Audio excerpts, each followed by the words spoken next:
আসসালামু আলাইকুম। আমি আগ্রের সাব্বির হোসেন ভিজন সলিউশন থেকে বলছি। আজ আপনাদের নিয়ে এসেছি আমাদের নতুন একটা হ্যান্ডওভার করার প্রজেক্ট, বাফেট স্টোরি। এটা হচ্ছে মিরপুর 11-তে। এটি টোটাল এরিয়া হচ্ছে 3000 স্কোয়ার ফিট জায়গার উপরে। এখানে আমরা যেটা করেছি, ঢুকেই একটা এন্ট্রিতেই একটা কাস্টমার রিসিপশন করেছি, যেটা কাউন্টার হিসেবে থাকবে। এখানে টোটাল 135 জনের অ্যারেঞ্জমেন্ট এট এ টাইম, সবাইকে সার্ভ করতে পারবে, বসে খেতে পারবে।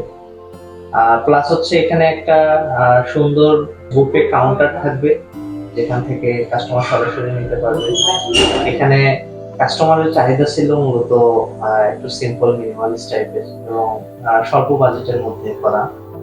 আর সব থেকে চ্যালেঞ্জিং যেটা ছিল সেটা হচ্ছে স্বল্প সময়ের মধ্যে কাজটা শেষ করা। আলহামদুলিল্লাহ আমরা কাজগুলো তার রিকোয়ারমেন্ট অনুযায়ী সম্পন্ন করতে পেরেছি এবং তার যতটুকু চাহিদা ছিল সেই চাহিদা মাথায় রেখেই আমরা কাজগুলো করেছি। তো আজকে এ পর্যন্তই। সকলে ভালো থাকবেন।